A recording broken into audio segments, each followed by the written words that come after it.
안녕하세요. 저는 여아 쌍둥이를 키우고 있는 30대 후반의 여성입니다. 제 인생에 보석 같은 아이들이 한꺼번에 2명이나 찾아올 줄은 꿈에도 생각 못 했는데 이 아이들을 저 혼자 키우리라고는 더 상상도 하지 못했었네요. 기구하다면 기구할 수 있고 안타깝다면 안타까울 수 있는 저의 모습을 보며 주변의 많은 지인들이 힘내라고 이야기를 하곤 하는데요. 사실 저는 지금이 훨씬 마음이 편하고 행복한 삶이라고 느끼고 있어요. 비록 제가 의지하고 바라볼 거라곤 우리 아이들 둘밖에 없지만 이 아이들이라도 있어 제가 힘을 내서 살아가고 있는 것 같아 오히려 감사한 삶이라는 생각이 듭니다. 여러분은 지금 제 이야기를 들으시면서 왜 40살도 안 된 여자가 쌍둥이를 혼자서 키우게 되었는지, 왜 기구한 인생이라 이야기를 하는 것인지 궁금하실 겁니다. 그 궁금증을 지금부터 풀어드리도록 할게요. 저의 친정은 참 모진 시련과 힘든 시간들을 많이 겪었습니다. 저희 아빠는 큰 대기업을 다니시면서 나름 승진도 하시면서 경제적으로도 가장으로서도 참 본이 되고 힘이 되는 분이셨어요. 엄마는 집에서 가정주부로 계시면서 내조를 하며 아빠와 함께 저와 저의 오빠를 성심성의껏 키워주셨죠. 하지만 평범하면서도 행복하고 단란했던 제 가족의 일상은 금방 깨져버리고 말았습니다. 저희 오빠에게 일이 하나 터지면서 바로 저희 친정집의 비극이 시작되었어요. 오빠는 아빠의 성품을 많이 닮아서 군대를 다녀오자마자 집에 보탬이 되겠다며 아르바이트부터 시작한 사람이었어요.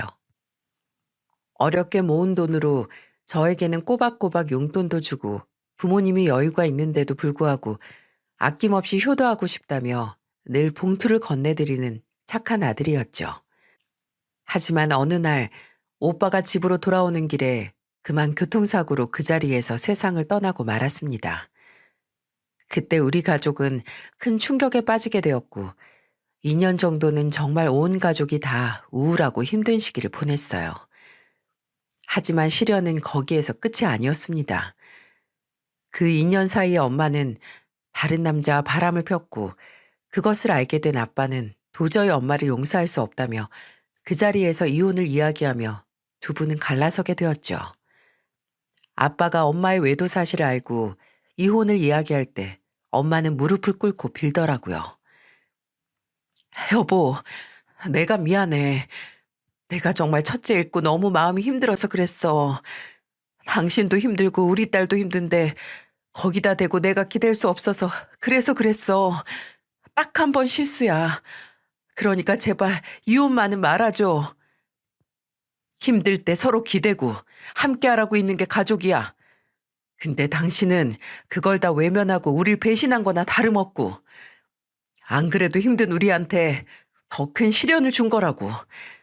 절대 용서 못해. 그러니까 당장 이혼해. 안 돼. 여보, 제발. 지수야, 너 그렇게 보고만 있지 말고 아빠 좀 설득해봐. 어? 우리 가족 이대로 헤어질 수 없는 거잖아. 엄마는 그 자리에서 두 분을 지켜보며 눈물을 흘리고 있는 저에게 다가와 아빠를 설득해보라며 이야기를 하셨어요. 하지만 저도 그 당시에 엄마에게 느낀 실망감이 컸기 때문에 이렇게 이야기를 했습니다. 아니요. 나도 싫어요. 엄마가 저지른 일이니까 엄마가 다 책임지고 다신 우리 찾지 마세요. 저도 엄마한테 너무너무 실망했어요. 어떻게 우리한테 그래요?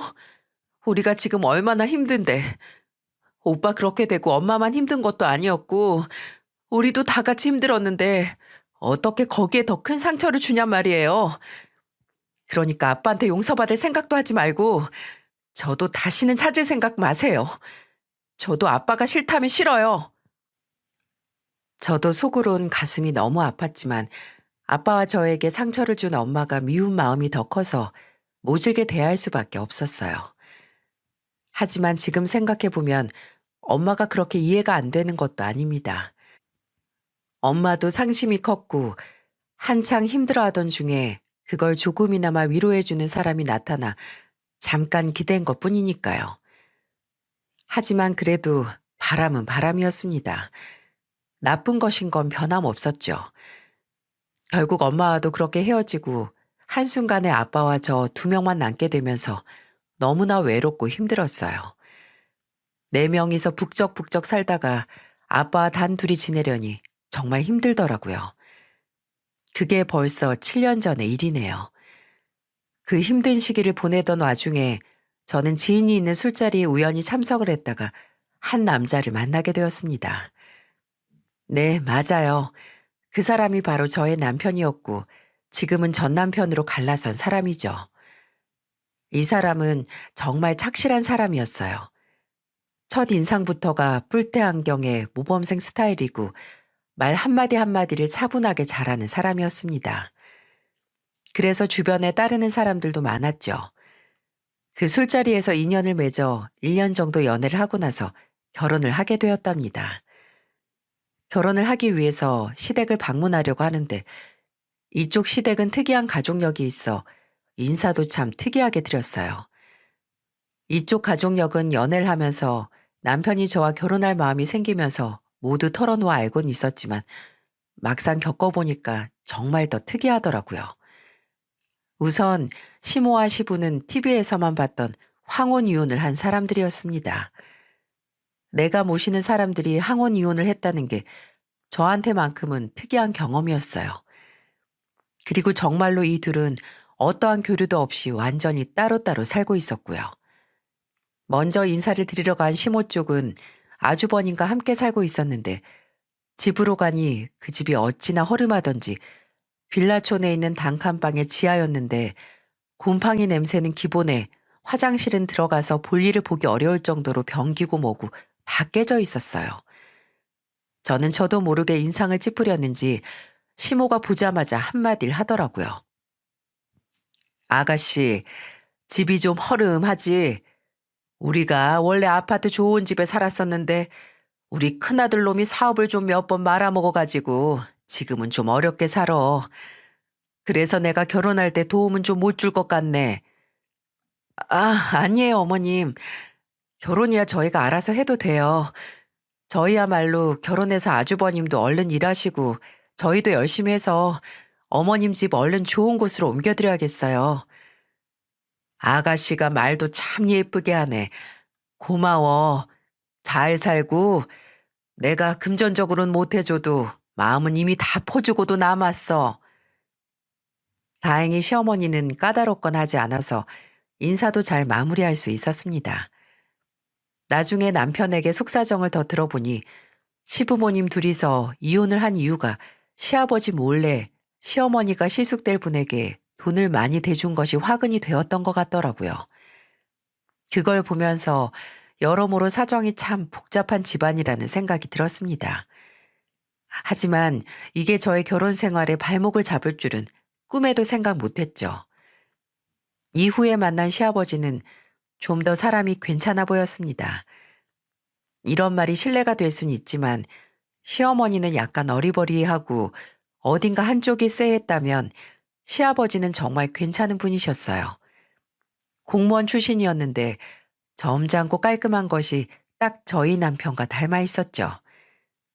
생김새나 행동 하나하나까지 비슷해 어딜 내놔도 둘이 부자라는 걸 알 수 있을 정도였답니다. 시부는 결혼 전 다른 얘기 없이 딱 한마디 해주시더라고요. 내가 다른 건 해줄 것 없고 딱 이 한마디는 해주고 싶어요.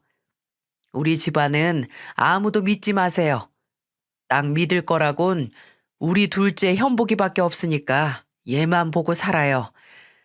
결혼하고 나서 애 엄마나 첫째가 연락 오면 절대 받지도 말고 무슨 짓을 하든 다 받아주지 마요. 그 둘 때문에 우리 집안 이렇게 된 거니까. 그리고 이거 얼마 안 되지만 3천만 원이니 받아요. 집도 해주고 싶은데 알지 모르겠지만 우리 집안 사정이 지금 좋지 않아서 내가 많은 건 못 해줘도 우리 현복이가 결혼하는 거니까 이것만큼은 해주고 싶으니 받아요. 이것밖에 못 해줘서 미안하고. 아, 아니에요, 아버님. 아버님이 어렵게 모으신 돈인데 안 주셔도 돼요. 아니에요. 이거라도 내가 줘야 마음이 편하지. 어차피 얼마 되지도 않은 돈이니까 바꿔서 집 사는데 보탰어요. 감사합니다, 아버님. 부족하지 않아요. 이것만으로도 충분해요. 정말 감사합니다. 시아버지 쪽은 어떻게든 3천만 원을 꼭 주고 싶어 하셨어요. 극구 사양을 했지만 끝내 아들 손에 쥐어주시면서까지 건네주시길래 받았습니다. 제일 마지막으로 찾아간 저희 아빠는 그나마 중산층에 살고 계시는 분이셔서 제일 사정이 좋으셨어요. 아빠는 저희가 가자마자 준비한 돈을 건네주시더라고요. 지수야, 아빠가 지금 딱 5천만 원 있다. 이거 너 주려고 내가 다른 데 안 쓰고 모아둔 거야. 이거 받아서 너희 필요한 데 쓰고 남은 건 집 사는 데도 보태고 해라. 뭐 보탤 거 있을까 모르겠다만. 아빠는 저희에게 어떻게든 5천만 원을 주고 싶어 하셨지만 저희는 이 돈을 극구 사양했습니다. 왜냐면 못 받는 속사정이 있었거든요. 저희 아빠는 오빠랑 엄마가 그렇게 떠나고 나서 매일을 술을 마시면서 지내셨어요. 하루하루 술로 보내다 보니 몸이 많이 망가졌고 결국에는 암에 걸려서 투병 중이셨어요. 그래서 도저히 그 돈을 받을 수가 없었습니다. 아니에요, 아빠. 이 돈을 제가 어떻게 받아요? 저 못 받아요. 아빠 지금 아파서 병원 다니는 것도 다 돈인데 이걸 어떻게 받아요? 우리 주지 말고 아빠 치료하는 데 쓰세요. 아니다. 이거라도 받아. 이 못난 애비가 살면서 너한테 제대로 해준 것도 없는데 이거라도 해줘야지. 이거 안 받으면 나 마음 편히 치료도 못 받을 거야. 장인어른, 그럼 이렇게 하세요. 치료도 계속 받으셔야 하니까 저희 아버지가 주신 것만큼만 주세요. 그것만으로도 저희는 충분합니다. 맞아요, 아빠. 그렇게 하세요. 그것만 해도 우리는 여유 돼요. 사실 저희도 여유 있는 형편은 아니었지만 아빠의 상황을 봐서는 그 돈을 다 받을 수 없어서 시아버님이 주신 만큼만 받기로 했어요. 그 이후로 대출을 껴서 작은 곳으로 하나 마련했습니다.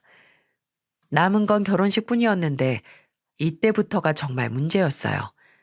사건의 연속이었죠. 결혼 당일 그 누구도 쉽게 겪지 못하는 일을 저는 겪게 되었거든요. 우선 저는 이 사건의 이름을 축의금 도난 사건이라고 말하고 싶네요. 이 부분은 사전에 남편과 시모끼리 모종의 거래가 좀 있었습니다. 앞서 이야기를 했지만 시모는 한 푼도 도와주지 않은 상태에서 저와 남편을 결혼시켰는데요. 그때 저랑 남편이 같이 있는 상황에서 시모에게서 전화가 온 적이 있었어요. 통화 음성이 하도 커서 전화기 너머로 들려오는 소리를 들으니 대략 이런 내용이었죠. 예, 현보가 내가 너 결혼할 때 아무것도 못 해줬잖니. 그래서 네 아빠랑 정말 오랜만에 전화해서 합의를 봤는데 이번에 결혼하고 나서 우리 쪽 축의금으로 들어온 건 우리 가질 것 없이 다 널 주마. 그걸로 너희 결혼 생활 하는데 보태서 써. 엄마, 그래도 돼요? 아빠랑 정말 상의하신 거 맞아요? 아유, 그래, 맞대도. 내가 네 형 때문에 황혼 이혼까지 당했는데 돈 문제로 거짓말 하겠니? 암튼 그렇게 알고 있어. 네, 알겠어요, 엄마. 남편은 그 자리에서 전화를 끊고는 저에게 상의를 했어요. 저는 흔쾌히 그러자고 했고 대신에 저는 저희 쪽 축의금으로 들어온 것들은 전부 아버지께 드리자고 이야기를 했더니 남편도 수락을 해서 저희는 그렇게 이야기를 마쳤습니다. 그리고 사건은 결혼식 당일날 터지고 말았어요. 결혼식이 끝난 후 정신없이 뒷정리를 하고 신혼집으로 들어가는 도중 남편에게로 한 통의 전화가 왔고 저희는 둘 다 그 전화를 받자마자 뒤로 자빠질 뻔했습니다. 전화가 온 주인공은 바로 저희 시어머니였고 굉장히 다급한 목소리로 연락을 해오셨어요. 예, 현보가 어떡하냐? 어떡해? 내가 정말 이놈을 믿으면 안 됐었는데 내 잘못이다, 내 잘못이야. 무슨 일이에요, 엄마? 왜 그러세요? 알아듣게 좀 말씀해 보세요. 아니, 글쎄, 네 형한테 잠깐 축의금을 맡겨놨더니 얘가 글쎄 이 돈을 가지고 도망가 버렸지 뭐냐. 이놈의 자식이 우리 집 전세금도 다 말아먹더니 이제는 지 동생 축의금까지 손을 댔다, 현보가. 정말 이걸 가지고 도망갈 줄은 몰랐어. 미안하다, 현보가. 내가 미안해. 시어머니는 놀란 마음에 울면서 전화를 했고 남편은 그 전화를 받자마자 얼굴에 분노가 올라오면서 눈과 얼굴이 다 빨개질 정도였습니다. 저는 생각지도 못한 상황에 순간 어리둥절해하고 있는데 그 사이에 남편은 시숙에게 전화를 하는 듯 했어요. 하지만 역시나 그는 받지 않았죠. 몇 번의 전화 시도를 해봐도 시숙이 받질 않자 남편은 문자를 보냈습니다. 감히 동생 축의금을 가지고 도망가? 네가 그러고도 인간이냐? 어? 인간의 탈을 쓴 짐승 새끼지. 전화까지 안 받는 거 보고 형은 이제 나랑 연도 끊을 생각인 것 같아서 문자로 나도 끝낸다. 앞으로 나한테 연락하면 초상 치르게 될 줄 알아. 지금부터는 너랑 나랑 연 끝났어. 어떻게 동생 결혼 축의금을 가지고 가? 이 양심도 다 팔아먹은 놈아. 다신 연락하지 마. 살벌하게 문자를 보낸 남편에게 그 뒤로 아주버님은 연락하지 않았어요. 여기까지가 바로 축의금 도난 사건입니다. 하지만 여기에서 사건은 끝이 아니었네요. 만약 여기에서 끝났더라면 저는 이 사연을 보낼 생각조차 하지 않았겠죠. 저희 집안에 두 번째 사건이 터지게 됩니다. 이번에는 아직까지 한 번도 언급한 적 없었던 시누이와 관련된 사건인데요. 저희 시누이는 과거의 운동선수였습니다. 성격은 완전히 시모의 성격과 닮았고 개념이 아주 많이 없는 사람이었어요.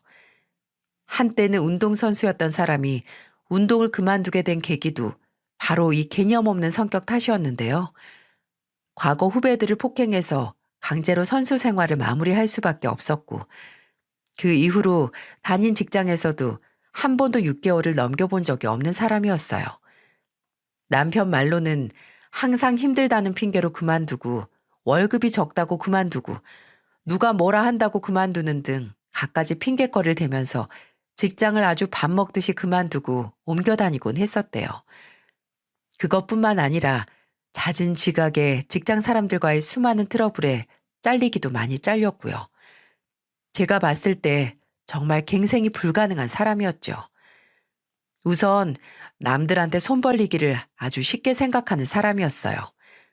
특히나 그 대상이 우리 남편이어서 제가 속이 터질 뻔한 적이 한두 번이 아니었답니다.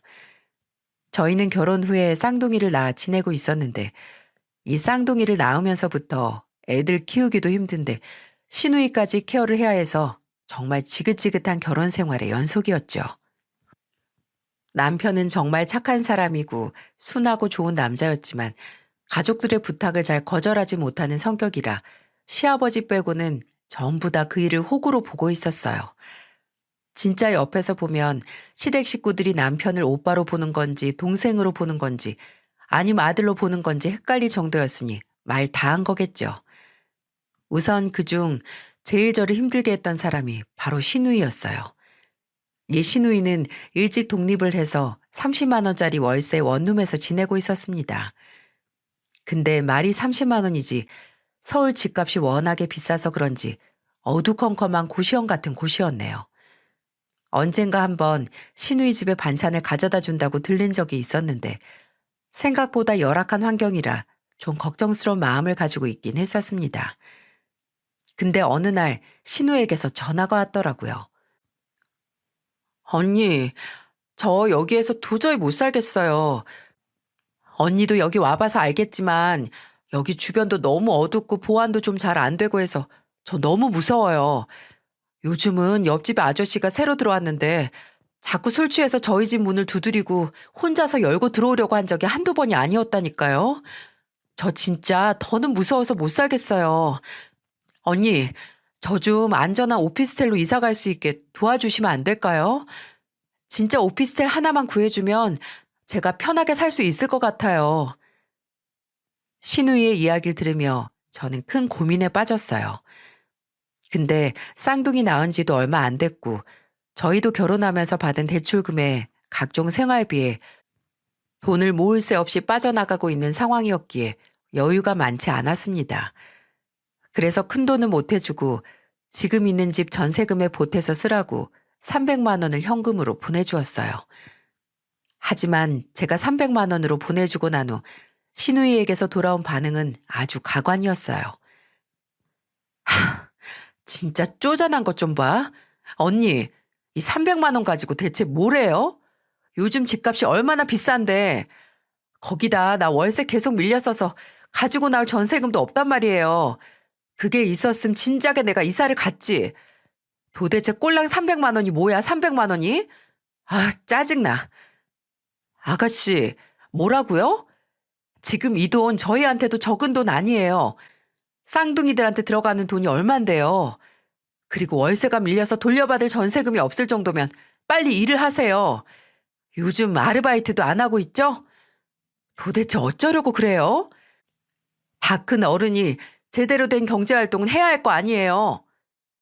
아, 언니가 뭔데 훈계해요? 그거 내가 알아서 해요. 아, 진짜. 이 300만 원으로 어딜 가냐고. 아, 짜증나. 신우이는 툴툴거리면서 제 훈계도 다 무시하고는 되려 짜증을 내면서 그 자리를 떠나버리더군요. 정말 어처구니가 없어서 헛웃음이 났지만 평소 신우이의 개념 상태를 봤을 때 크게 놀랍지도 않은 일이라 저도 그냥 무시하고 넘어갔습니다. 하지만 문제는 그게 아니었어요. 제게 진짜 화나는 대목은 따로 있었죠. 신우이는 보증금을 어떻게 구했는지 어느 날 이사를 갔더라고요. 저희 집과 꽤 가까운 곳이었는데 저희가 서울에 살았어도 변두리 쪽에 있었기 때문에 집값이 많이 비싸지 않아 잘 구해서 들어간 듯 했어요. 오빠, 집 구해줘서 고마워. 나 진짜 살 것 같아. 여기는 그래도 주변이 어둡지도 않잖아.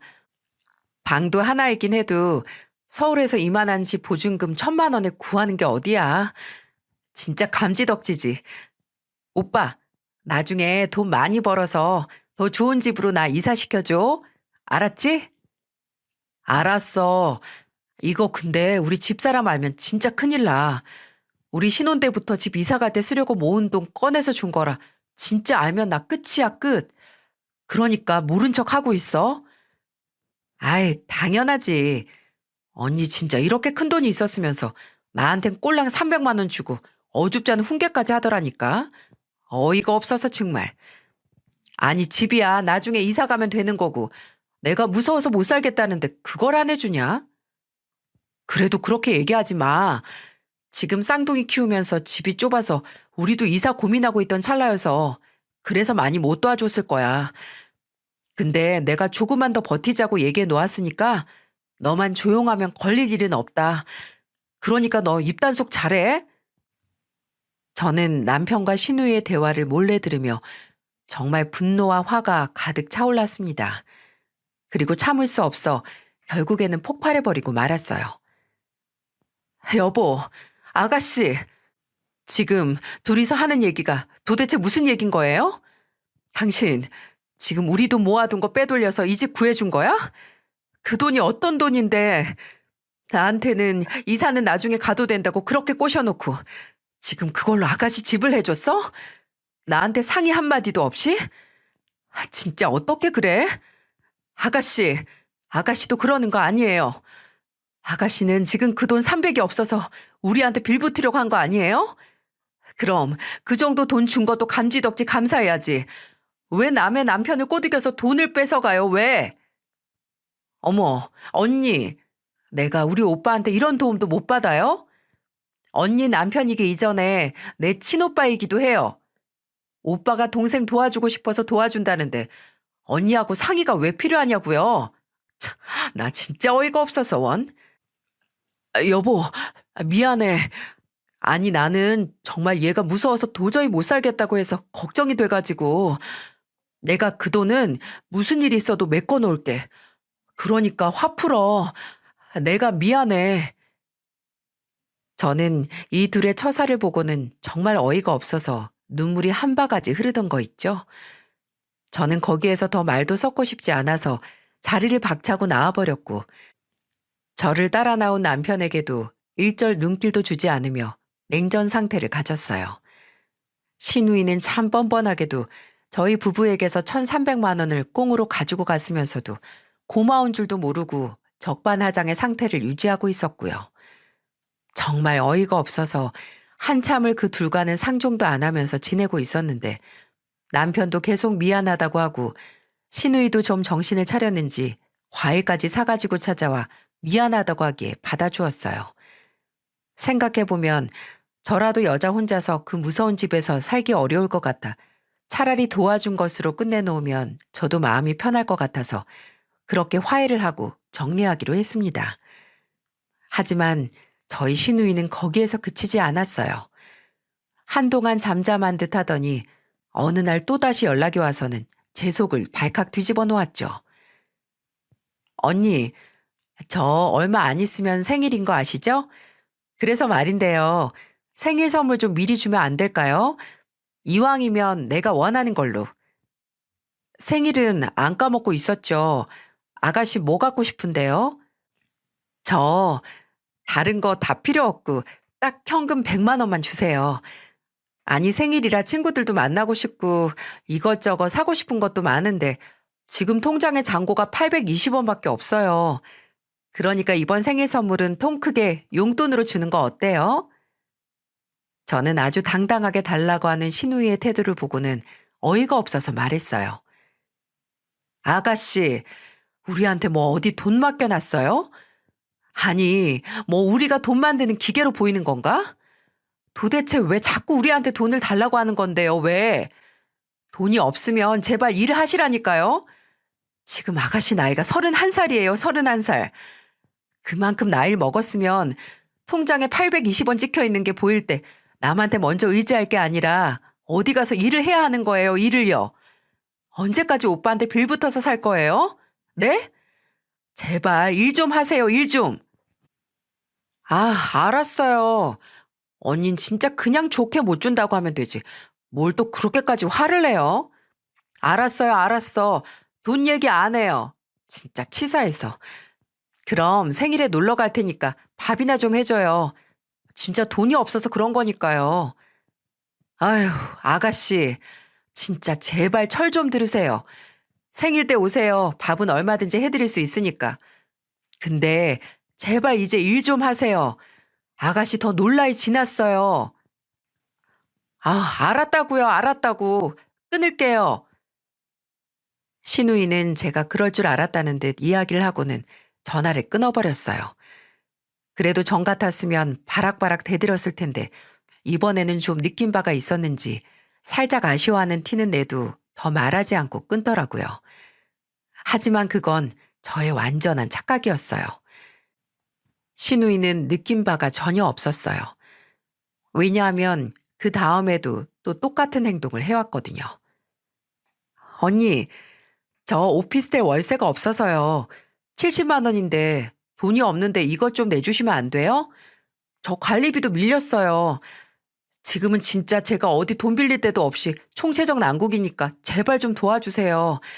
이것만 도와주시면 다시는 언니한테 돈 얘기 안 할게요. 뭐라고요? 이제 하다 못해 월세까지 내달라고요? 아니, 아가씨 오빠가 보증금 도와주고 제가 300만 원 줬으면 됐지. 그게 모자라서 지금 월세까지 내달라고 하는 거예요? 도대체 언제까지 우리가 아가씨를 책임져야 해요? 영 오피스텔 못 살겠으면 다시 고시원으로 들어가세요. 책임도 못 질 걸 왜 이사를 간 건데요? 아가씨가 스스로 이사도 못 갈 거 오빠랑 제가 도와줬으면 거기에서 끝내야지.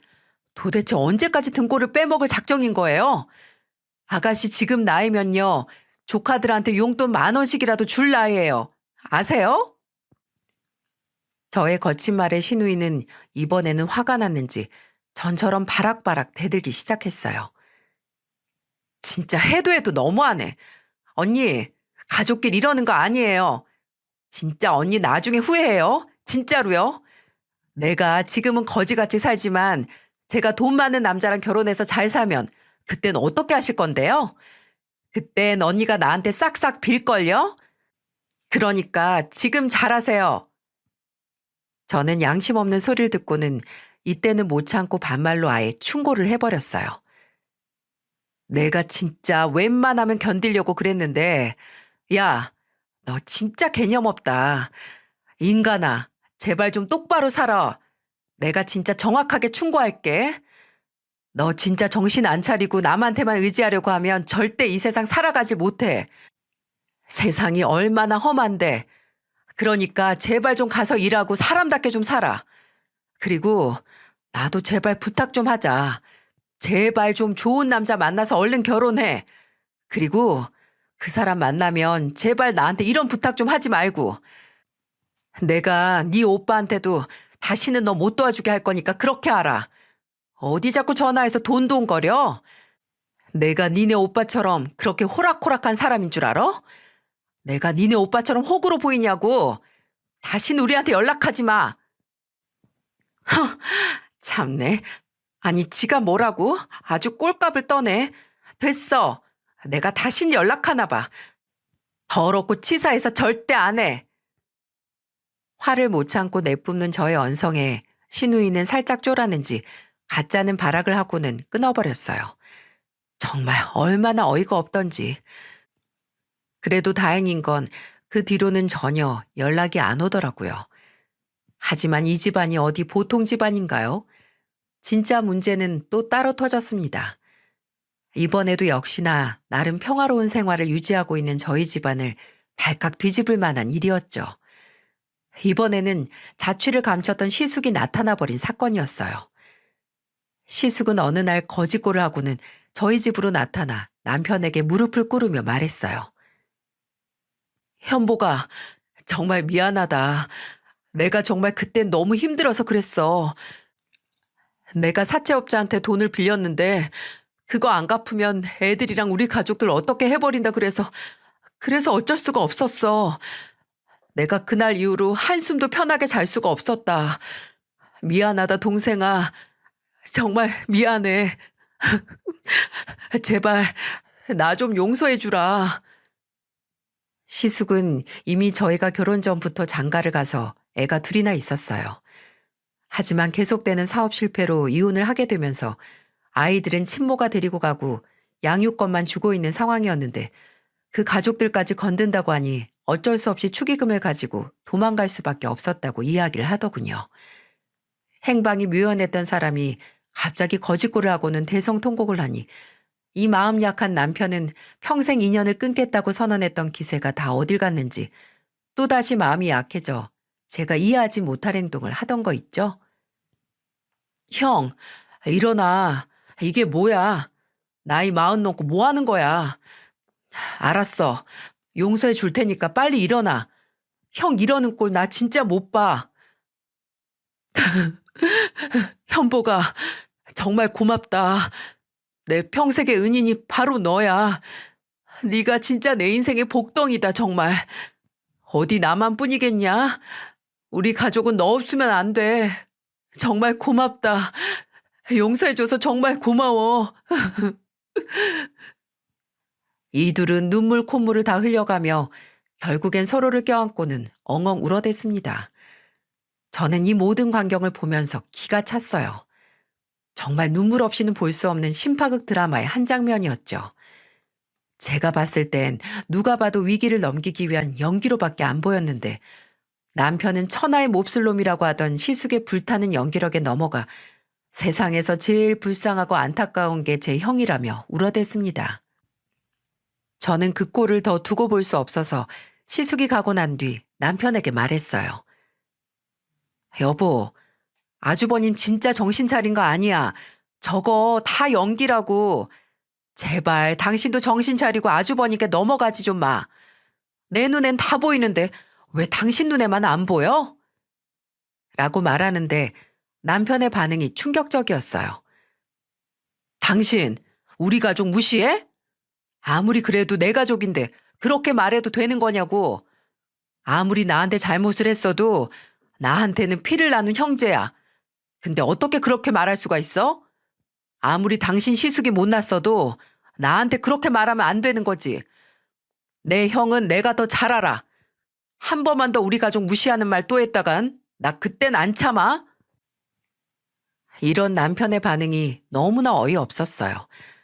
분명 쇼를 하는 거고 분명 또 뭐 하나 뜯어먹으려고 하는 게 보여도 남편은 오로지 저한테만 뭐라고 하더라고요. 그래서 결국 그날 대판 싸우고 끝이 났습니다. 그날 이후로 시숙의 눈물 때문에 남편은 점점 무너져 갔어요. 한 번은 집으로 카드 명세서가 날라와서 봤습니다. 평소에 남편이나 저나 카드 명세서는 다 집으로 왔었기에 그날도 아무 의심 없이 얼마가 나왔나 살펴봤어요. 그리고 저는 그 카드 명세서를 보자마자 제 두 눈을 의심할 수밖에 없었죠. 왜냐하면 한 번도 이런 적이 없었던 남편의 카드값이 무려 800만 원이 넘게 나와 있었거든요. 순간 쎄한 느낌과 함께 저는 너무 놀라서 안방에서 쉬고 있는 남편에게로 가서 이게 대체 뭐냐고 소리를 지르며 카드 명세서를 던져버렸습니다. 이게 뭐야? 당장 설명해. 내가 봤을 때 이거 절대 당신이 쓴 거 아니야. 맞지? 당신이 이렇게 큰 돈을 쓸 리가 없잖아. 대체 뭐야?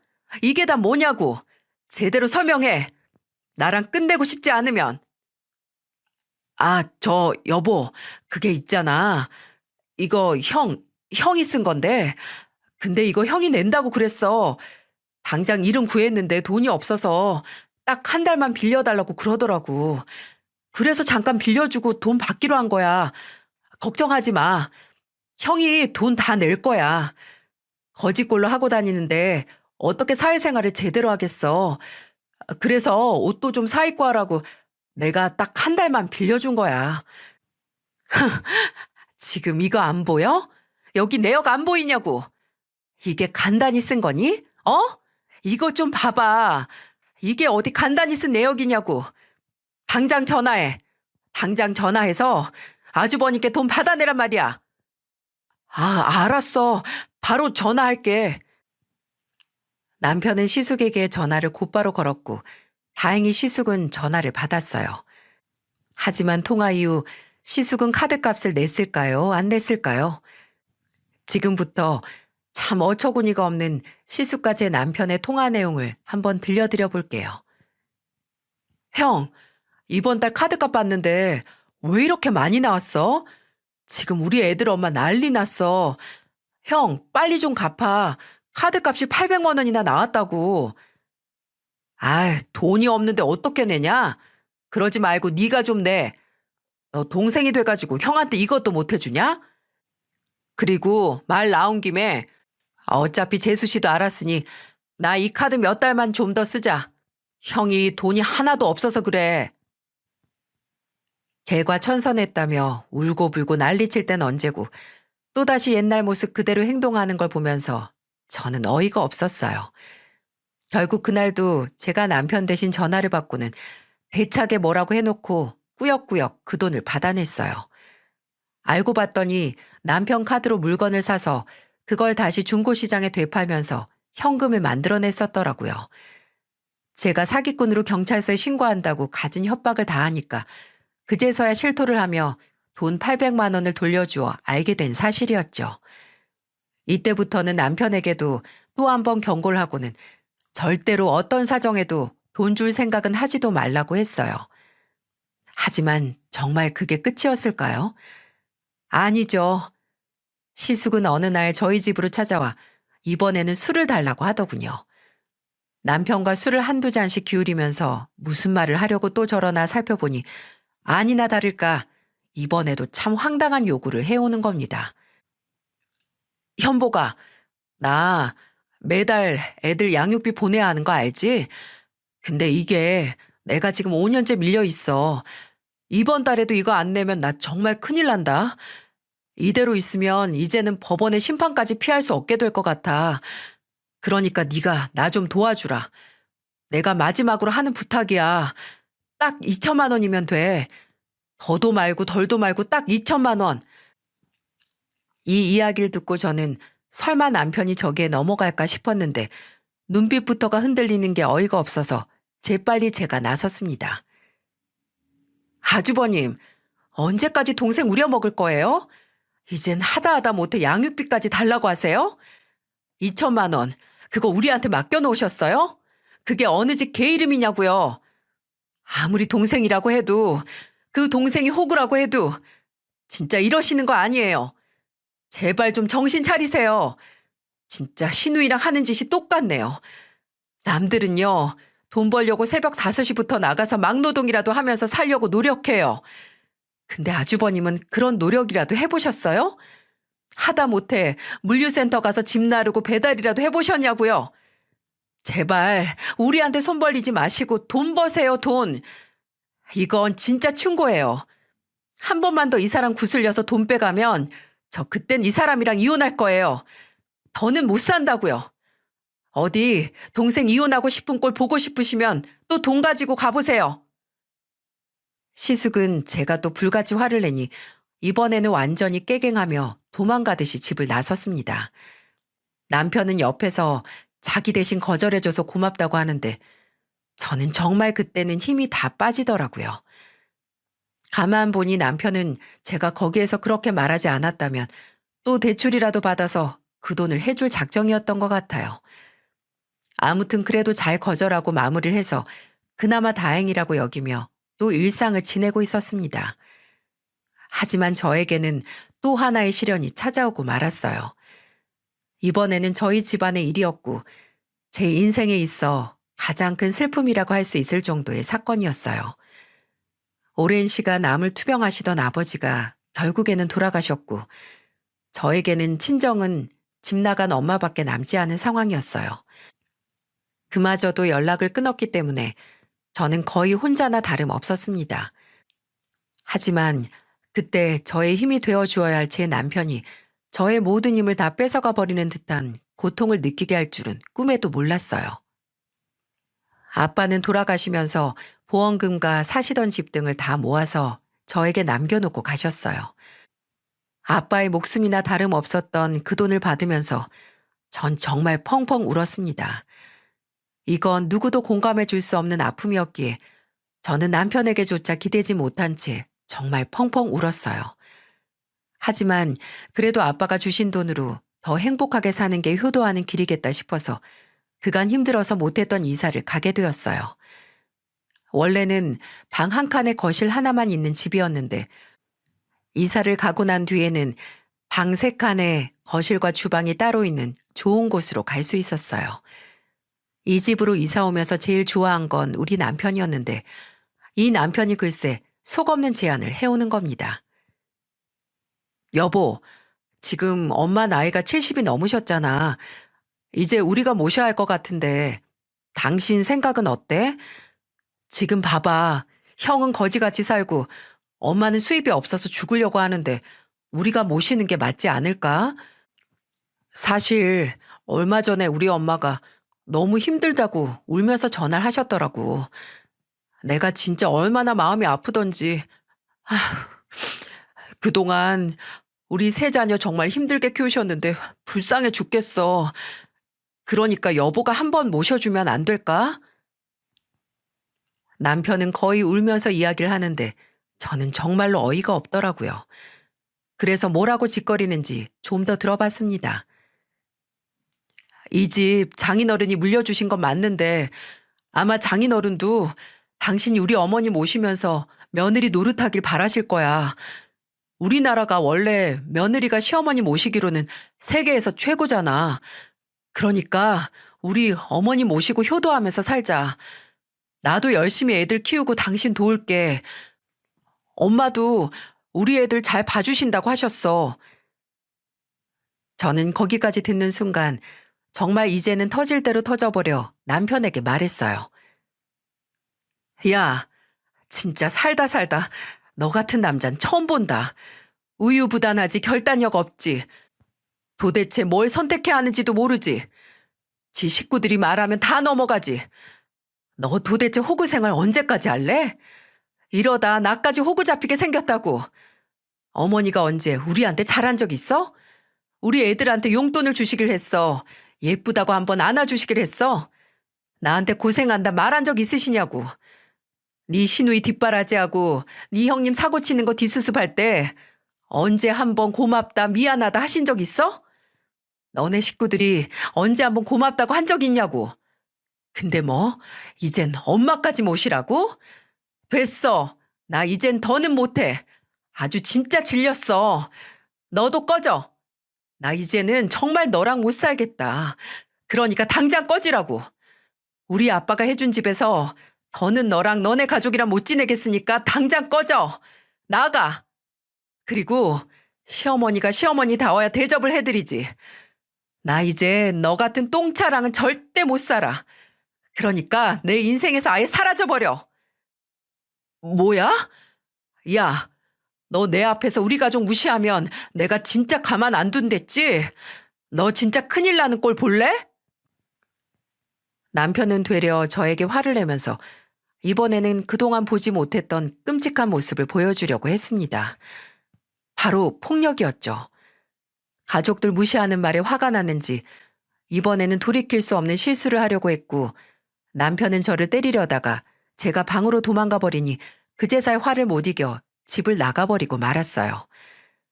그 이후로 저는 바로 집 비밀번호를 바꿔버리고는 이혼 선언을 했고 그 뒤로는 매달리는 남편을 일절 받아주지 않고는 그대로 헤어져 버렸어요. 아이들은 그대로 저에게 왔고 지금은 제가 아이들을 양육하면서 키우고 있는 중이랍니다. 남편은 이혼 가정에서 울고불고 난리를 피웠지만 저는 절대 받아주지 않았어요. 게다가 남편뿐만 아니라 시모와 시누이 시수까지 제 발에 매달려 한 번만 더 받아달라고 했지만 전 넘어가지 않았습니다. 이 이혼 가정에서 유일하게 저를 지지해 주시던 분이 바로 저희 시아버지였어요. 시아버지는 안 봐도 제가 얼마나 고생했는지 보인다며 오히려 저에게 고생했다고 말하며 이 기회에 깨끗이 이 집안과 정리하라고 말씀을 해주시더라고요. 그 덕에 저는 양육권까지 다 가지고 와서 현재는 아이들과 함께 친정아빠 돈으로 산 집에서 잘 살고 있는 중입니다.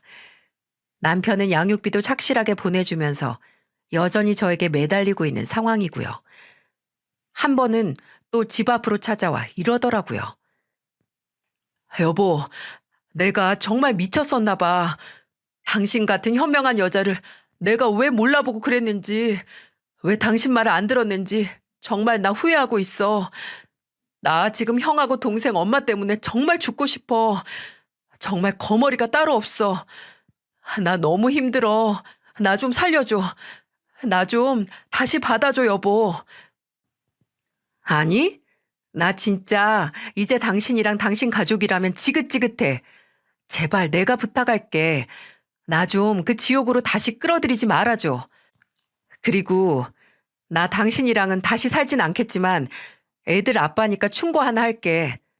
제발 당신 인생 제대로 살려면 당신도 가족들이랑 인연 끊어. 우리 애들한테 찌질한 아빠 말고 제대로 된 아빠로 남고 싶으면 그렇게 하라고. 저의 단호한 거절에 남편은 또다시 힘없게 그 자리를 돌아갔어요. 그 이후로도 몇 번 더 찾아왔지만 저는 매몰차게 거절했고 또다시 오면 경찰에 신고한다는 말과 이사가 버리겠다는 이야기까지 하고 나니 그때부터는 찾아오지 않더라고요. 정말 길고 질긴 인연이었습니다. 저는 지금은 이혼 후 매우 홀가분하게 지내고 있어요. 애들 아빠라 같이 어떻게든 잘 살아보려 했지만 제 인생과 애들을 생각하니 오히려 그게 더 독이 되겠더라고요. 그래서 헤어졌습니다. 그리고 헤어지고 나니 정말 잘했다는 생각이 드네요. 과유불급이라는 사자성어가 있죠. 저희 남편은 사람이 너무 좋은 게 탈이었습니다. 그 사람 좋은 선을 잘 지키는 게 그렇게 어려운 건지. 여러분, 무엇이든지 좋은 것도 넘치면 아무 소용이 없는 것 같아요. 저는 이번 일을 계기로 좋은 것도 적당할 줄 아는 사람을 만나야겠다는 생각이 확고해졌어요. 저 또한 그렇게 살아야겠다고 다짐을 했고요. 그리고 그런 사람을 만나 행복하게 사시기를 바라겠습니다. 끝까지 함께 해주셔서 정말 감사합니다.